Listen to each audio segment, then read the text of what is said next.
everyone. So, yung topic ko ngayon is Principle of Universal Design for Learning Guidelines.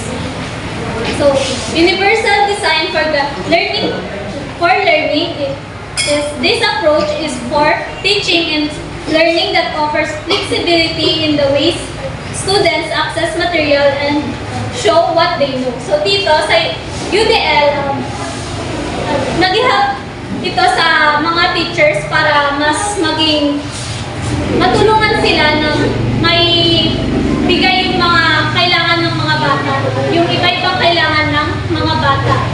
Parang nang sa ganun is ma-access nila yung tamang learning na dapat nilang matutunan. So, the Universal Design for Learning Guidelines. The UDL guidelines are a tool used in the implementation of Universal Design for Learning, a framework developed by CAS, or Center for Applied Social Special Technology, to improve and optimize teaching and learning for all people based on scientific insights into how humans learn. So itong UDL guidelines, isang tool siya na tumutulong din siya para mas may bigay nga ng teacher yung mga dapat nilang ituro sa mga sa mga students nila. Nagsagalan is mas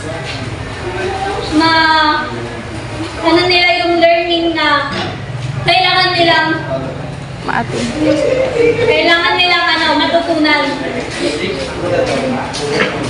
The UDL guidelines provide educators with a new way of thinking about goals, assessment, methods, and materials that can be used to create an inclusive learning environment for all learners. So yung UDL guidelines, siya yung pag ginamit natin itong UDL guidelines is mas pwede tayong makakreate ng inclusive learning environment sa classroom natin. Nang sa ganun is include lahat yung mga students natin sa mga tinuturo natin. The UDL framework is based on the principle that everyone can learn and that all learners deserve an equal opportunity to succeed. The UDL framework provides a blueprint for creating flexible environments that can be customized to meet individuals' needs of learning.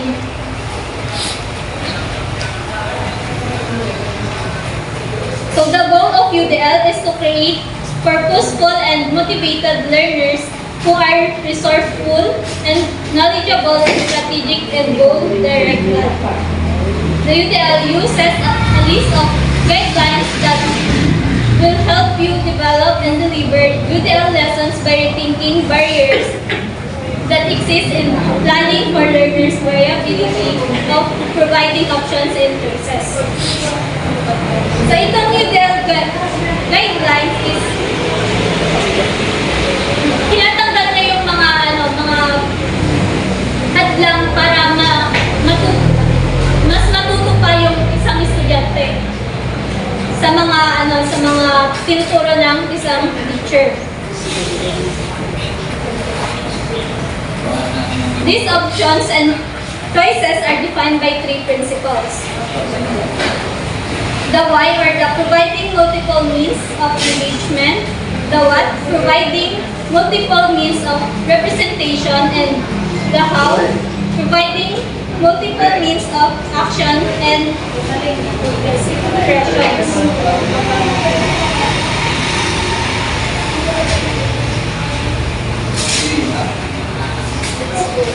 So dito, the philosophy of UDL is based on three broad principles underpinned by 9 guidelines and 31 checkpoints, which are divided into 3 layers: access, build, and internalize.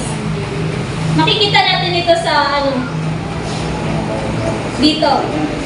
Dito yung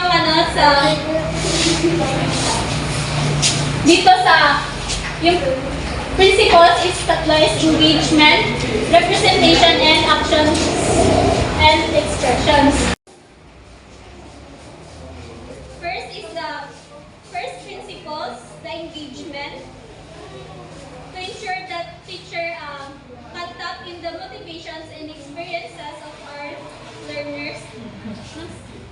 dito is para makuha yung interest or yung interest ng bata na mas matuto pa dun sa pinapag-aralan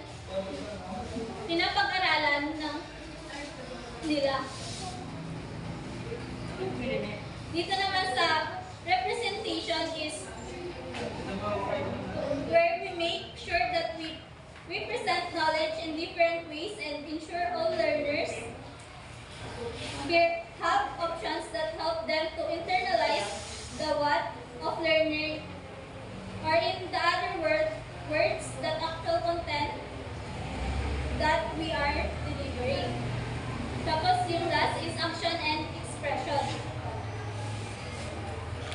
The third principle is to provide multiple means of actions and expression, which ensures that give all learners options for how they show what they know in assessment and express themselves in classroom.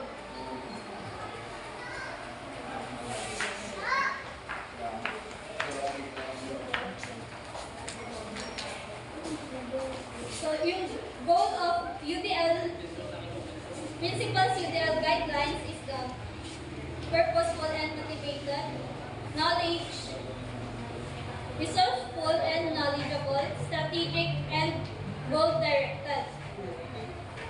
It is to use variety of teaching methods to remove any barriers to learning and give all students equal opportunities to succeed. It's about building in flexibility that